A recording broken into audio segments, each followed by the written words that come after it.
Olá, meus queridos, graça e paz a todos. Eu quero desejar uma linda noite a todos vocês que vai estar conosco nessa palavra que agora estamos aqui para estar transmitindo, né, através das redes sociais. A palavra nos garante que o que é impossível ao homem é possível a Deus. O livro de Lucas, capítulo 1, versículo 37 diz: porque para Deus nada é impossível. Porque Deus pode tudo. Não há o que Deus não possa. Deus possui multiforme sabedoria. E o apóstolo Paulo, ele escreve aos Efésios, capítulo 3, versículo 10, dizendo: para que agora, pela igreja, a multiforme sabedoria de Deus seja conhecida dos principados e potestades nos céus. Aqui Paulo está dizendo, a igreja, ela é portadora do poder, que na verdade apresenta a multiforme sabedoria de Deus. Isso não é pouco, isso é muito, né? E a gente sabe que os principados e potestades estão abaixo do poder e autoridade, né, de sabedoria que a igreja de Jesus detém. A igreja, os salvos, os que andam no Evangelho de Cristo, os que vivem na verdade, os que são observadores não só do que Cristo fez, mas também pratica, né, as mensagens, pratica o Evangelho, tem hábito de viver o Evangelho. Nós temos forças e autoridade sobre os poderes desse mundo tenebroso e a Bíblia nos garante isso. É por isso que ainda estamos nesse lugar, é por isso que ainda estamos nessa terra, porque esses poderes, né, eles já vêm há séculos e séculos e muitos séculos tentando acabar com a igreja, tentando acabar com o povo de Deus, tentando acabar, não estou dizendo com a igreja apostata não, estou dizendo que está tentando acabar com a igreja, os verdadeiros servos de Deus, os que realmente, né, são observadores da justiça de Deus, aqueles que têm sede de justiça, aqueles que se enquadram, né, no que Jesus vinha ensinando no Sermão da Montanha, né? E esses demônios, esses espíritos, esse exército do mal, das trevas, vem tentando há séculos acabar com a igreja, mas em tudo a gente sabe que a igreja é mais que vencedora em Cristo Jesus, nosso Senhor, né? Mas a gente podia dizer que a mais eficaz arma do inimigo nesses últimos tempos, esses últimos anos que nós vamos vivendo, né, que tem funcionado assim de uma forma muito eficaz contra a igreja. Eu falo isso sem temor, sem medo nenhum de errar, porque a arma mais eficaz que tem tentado e tem conseguido um êxito sobre a igreja, sabe, é o esfriamento. Existe um esfriamento, né, que tem se apoderado da igreja nesses últimos anos, e é um esfriamento que já fomos avisados dele, um esfriamento que já havia uma previsão bíblica, que os apóstolos, os evangelhos já se encarregaram, né, de nos advertir. Lá basta dizer que em Mateus 24:12, o Senhor Jesus diz que por se multiplicar a iniquidade, o amor de muitos se esfriará, de quase todos. Muitas pessoas estão realmente se esfriando na fé, se esfriando no amor. Isso tem acontecido nesses últimos dias, realmente de grande ajuda, de grande vantagem para os adversários, os inimigos do povo de Deus, os inimigos de Deus. O amor se esfria e o desejo da carne acaba esquentando. É sempre assim, amor esfria, desejo da carne esquenta, né? A gente sabe que é um pregador aí dos últimos tempos, que eu vi uma citação dele, né? Ele dizia algumas palavras como essa, né? quando estamos frios para Deus, sabe, para as coisas de Deus, estamos distantes, frios para as coisas de Deus, é porque estamos quentes para o pecado, estamos mais livres para o pecado, quentes espiritualmente, frios carnalmente. Isso é sempre assim, quentes carnalmente, frios espiritualmente. Pois estamos dando mais valor, estamos buscando mais as coisas dessa terra, desse mundo, é porque estamos frios, não estamos desinteressados nas coisas celestiais, sabe?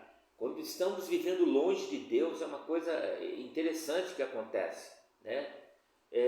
Nós ficamos entregues ao pecado, ficamos inclinados ao pecado, né? Nossa carne grita pelo pecado. Isso é bíblico de um todo, né? A pessoa não consegue ficar sem sexo, não fica sem boas comidas, não fica sem boas roupas, não é? Ela tem que alimentar de alguma forma. Somos mais exigentes com as coisas materiais. Não estou falando que isso é uma regra, tá, gente? Mas eu estou dizendo que geralmente é assim, quando ligamos muito, observamos muito, buscamos muitas coisas desse plano, nós esquecemos do plano eterno. Quando os filhos de Caim, a gente conhece sobre a Bíblia, né? Quando os filhos de Caim formaram uma civilização, e formaram isso, uma civilização sem Deus, né? Logo passaram a inventar um conforto para a carne, na verdade, para tentar substituir, para tentar, quem sabe, ressarcir, substituir a falta do conforto na alma. É sempre assim. Quando não estamos bem na alma, nossa alma não está bem, ela precisa de algum subterfúgio, de algum paliativo, né, que faça que nos sintamos melhor. Às vezes trocamos o conforto e a paz de Deus, quando falta fica um vácuo, um buraco na nossa alma, no nosso interior, e o homem tenta preencher isso, esse vácuo, esse espaço, essa lacuna, com bebidas, drogas, sexo, poder, dinheiro, não é? O que mais? Comida e coisas que são desse mundo. Como o próprio Jesus disse em Mateus 11, 28 ao 30, né? Ele diz uma coisa interessante, não é? Ele diz: vinde a mim, todos vós que andais cansados e oprimidos, e eu vos aliviarei. Cansados e sobrecarregados, tomai sobre vós o meu jugo e aprendei de mim, que sou manso e humilde de coração, e encontrareis descanso para as vossas almas. Porque meu jugo, ele é suave, meu fardo é leve. Então Jesus, né, está aqui trazendo um vinde, ele está nos convidando para um vinde, enquanto os filhos de Sete, o filho que nasceu depois de Caim, seu irmão, Caim mata Abel, seu irmão, né? Nasce filho que tem o nome de Sete, e a geração de Sete, os setistas, eles eram observadores, eles moravam em tendas, por própria ordem de Deus, eles viviam na simplicidade, tinham uma vida simples, sem ostentação, eles lavravam a terra, viviam com o suor do seu rosto. Os filhos de Caim, entretanto, né, eles fabricavam armas, né, para tomar a colheita dos filhos de Sete. Sempre foi assim. Enquanto os filhos de Sete trabalhavam para comer com o suor do seu rosto, conforme a ordem de Deus havia estabelecido depois do homem ter pecado. Os filhos de Caim, o que é isso? As pessoas tentam burlar as leis quando elas não querem observar as leis, não é? Passar por cima. Os filhos de Caim, eles caçavam e destruía aquilo que já existia, destruía a terra, destruía os animais, destruía aquilo que foi feito para ser cuidado. Eles matavam, eles roubavam, eles mentiam, eles enganavam. Na verdade, eles invadiam qualquer terra e tomavam aquilo que não lhes pertencia. Eles faziam isso porque eles não tinham aquela simplicidade de construir, aquela simplicidade, não é? De correr para o sustento, buscar o sustento com o seu próprio esforço, viviam de suor dos outros, né? E depois usaram suas belas mulheres, né, formosas fisicamente, mas sem a graça de Deus, para a sedução e a contaminação dos que ainda eram piedosos. E como a palavra de Deus já diz, existem várias versões aí, os filhos de Deus, os piedosos, viram as filhas dos homens e, né, os ímpios que eram formosas, tomaram para si e casaram-se com ela. E assim passaram a fazer parte da natureza pecaminosa, só para agradá-las, né? Tipo assim, uma serva de Deus, de dentro da comunhão da igreja, né, de dentro do corpo de Cristo, passa a namorar um ímpio e alimenta uma cega ilusão de que vai converter esse ímpio quando se casar com ele. Mas isso não acontece, isso não rola, pelo contrário, né? Ele passa a envolver ela em pecados, porque a cultura desse mundo, na verdade, são travadas para a destruição, não é? Quem anda nas trevas, quem anda sobre o curso desse mundo, dentro do que esse mundo oferece, não é? Vai agradar o pecado, não a Deus. Isso aconteceu com Salomão, desobedecendo uma ordem direta de Deus. Casou-se com 700 mulheres ímpias de outras culturas e foi o rei que mais promoveu idolatria da história de todos os tempos na Bíblia. Porque para agradar a cada uma das esposas, ele levanta um altar para cada um dos seus deuses pagãos, né? E a gente sabe que o diabo é mentiroso. Ele fornece uma ilusão para a pessoa muitas vezes. Para quem ainda não vive, não anda na verdade, ele sempre substitui a ilusão, trazendo uma ilusão, ludibriando, né? Que é mais ou menos assim, por exemplo, se Deus fala uma coisa em sua palavra, que é pecado e não pode, então não podemos tentar a Deus com a rebeldia, contrariando a declaração da palavra de Deus. E o grande erro de todos aqueles que morrem espiritualmente é não somente cometer o pecado, mas arrumar uma justificativa, tentar se justificar, arrumando bases bíblicas para desviar a atenção dos ignorantes, incautos, indoutos, né? De saber que são culpados, mas Deus não é ignorante, né?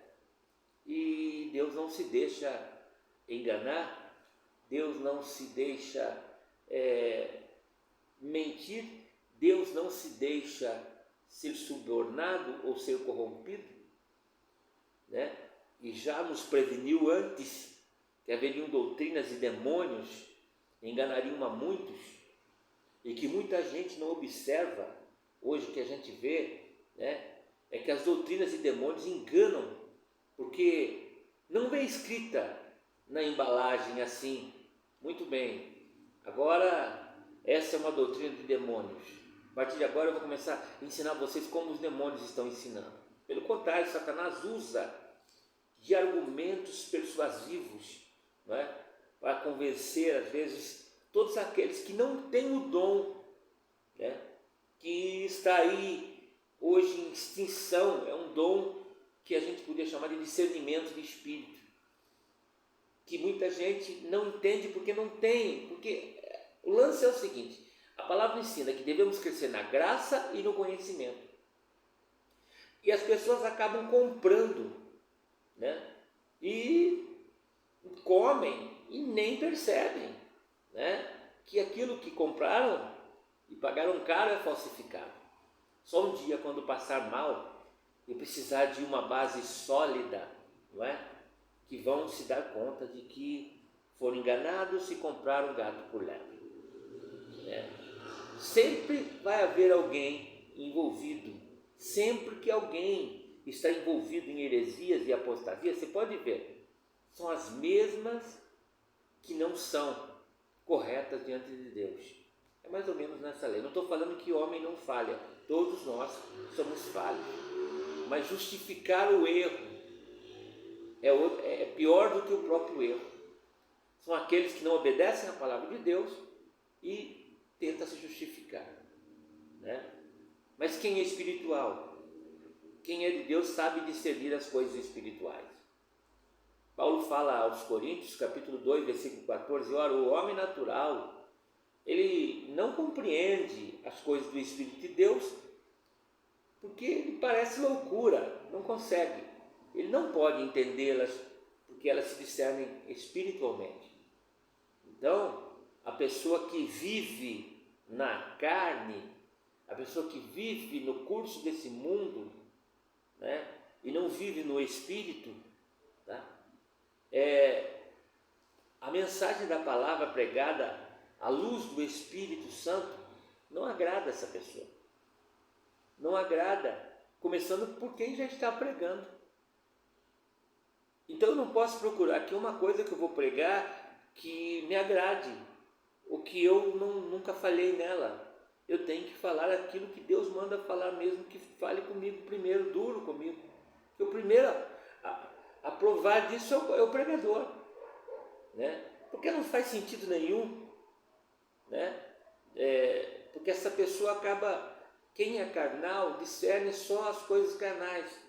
Os carnais gostam, né, de quem contam histórias, né, mas não entram nas verdades a seu respeito, não toca no seu calcanhar de Aquiles, porque são carnais. Eles não estão abertos a mudanças, eles não querem sair da zona de conforto. Os carnais não são ensináveis, eles não estão dispostos a aprender o correto. Eles, na verdade, sofrem de um estupor na sua mente, não é? De uma recusa. Suas mentes são cauterizadas, como diz a própria palavra de Deus. Eles vivem num outro universo, num outro mundo, e, portanto, são cegos para as realidades bíblicas. Suas mentes são atrofiadas, não é? E não conseguem sentir o desejo pela palavra de vida. Como Jesus disse, as palavras que eu vos digo são espíritos e vida, espírito e vida. Assim como Jesus disse, João 6,63, o espírito é o que vivifica e a carne para nada aproveita. As palavras que eu vos disse, Jesus disse, são espírito e vida. Romanos 8,6, Paulo diz, porque a inclinação, pendor, a inclinação da carne é morte, porque o salário do pecado é a morte, mas a inclinação do Espírito é vida e paz. Quer ter vida e paz? Busque as coisas do Espírito e não as coisas da carne. Busque as coisas do alto e não as que estão aqui na terra. Que Deus abençoe. Eu vou aqui para 19, 20 minutos. Eu quero mandar um abraço a todos vocês e desejar que essa palavra possa ter edificação, encontrar guarida no seu coração, e que Deus possa, nesse dia de hoje, nessa noite de hoje, né, de quarta-feira, né, tratar o teu coração. Já passamos o Natal, estamos chegando aí no final do ano 2023. Já desejo desde já a todos um próspero, um ano abençoado 2024, sobretudo que essa prosperidade não seja só materiais, mas seja principalmente uma prosperidade que vem de Deus, que são coisas que perduram para sempre. Não Trabalhe pelo pão que perece, mas pelo pão que permanece. Um grande abraço, fique na paz desse grande amor e Deus abençoe a todos.